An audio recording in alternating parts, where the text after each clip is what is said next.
Dans cette vidéo, je vais t'expliquer comment on multiplie ou on divise par 10, 100 ou 1000. Alors, multiplier par 10, c'est pas très compliqué quand on a un nombre décimal. C'est qu'en fait, chaque chiffre du nombre va devenir 10 fois plus grand.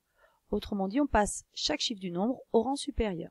Je t'explique sur une petite animation. Alors, si je prends le nombre 249,57 et que je veux le multiplier par 10, qu'est-ce qui se passe?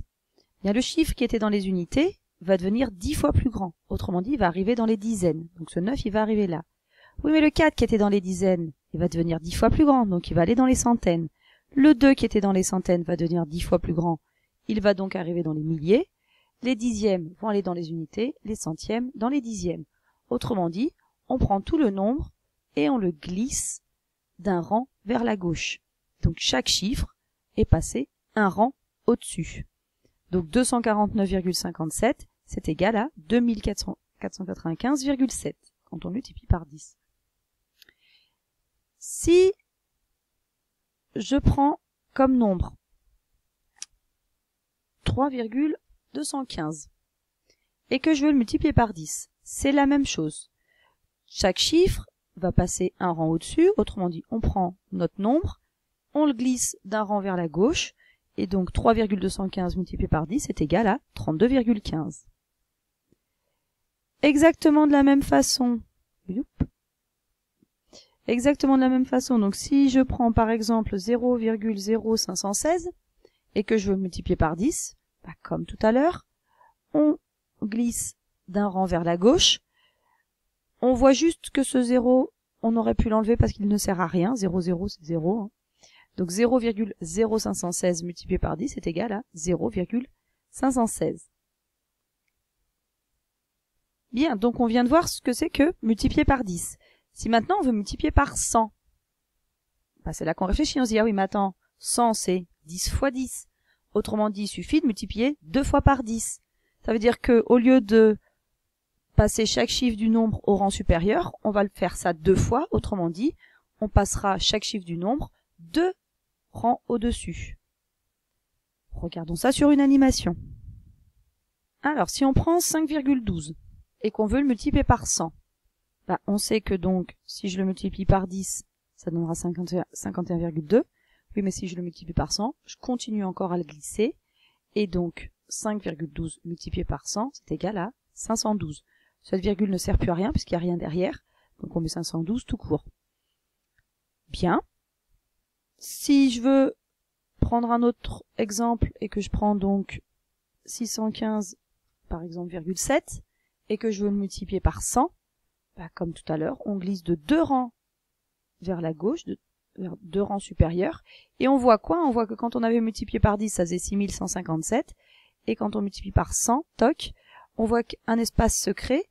Et forcément, dans cet espace, je rajoute un 0. Le 0 qui est sous-entendu derrière, ici. C'est comme si c'était 615,70. Donc, toc, il me manque un 0. Il me manque une case pour les unités. C'est le 0 que je mets dedans. Autrement dit, 615,7 multiplié par 100, c'est égal à 61 570. Si maintenant je veux multiplier par 1000, on a compris, 1000 c'est 10 fois plus que ce que multiplier par 100. Autrement dit, cette fois-ci, on passera chaque chiffre du nombre 3 rangs au-dessus. Allez, encore un petit exemple.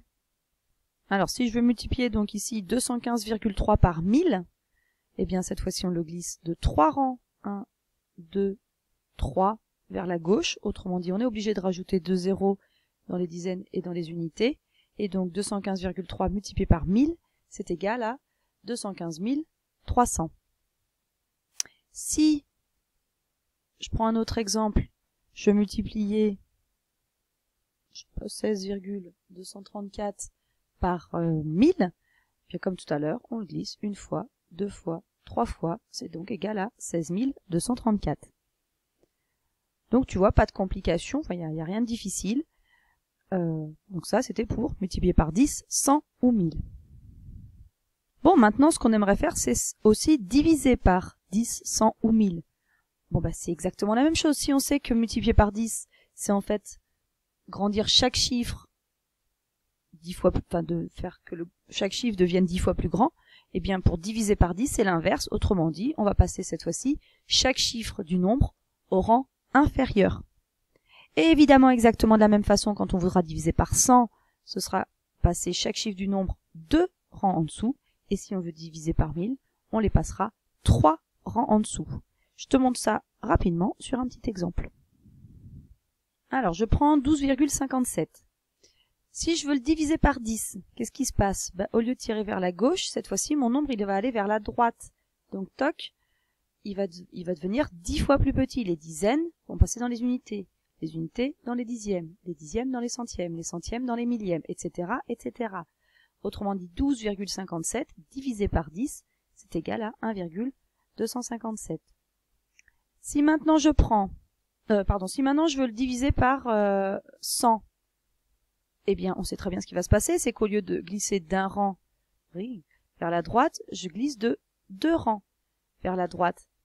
Et on voit encore ce qui se passe, c'est que, puisque le premier 1 est passé dans les dixièmes, il me manque un nombre dans les unités, enfin un chiffre dans les unités. Forcément, ce chiffre c'est 0, c'est toujours la même chose, c'est comme si j'avais un 0 ici. Donc, 12,57 divisé par 100, c'est égal à 0,1257. Et si je voulais diviser par 1000, cette fois-ci, je le décalerai 3 rangs, ce nombre, donc 1, 2, 3, toc, et donc 12,57 divisé par 100, c'est égal à 0,01257. Donc voilà ce que tu as à savoir sur multiplier ou diviser par 10, 100 ou 1000. À toi maintenant de faire tes preuves.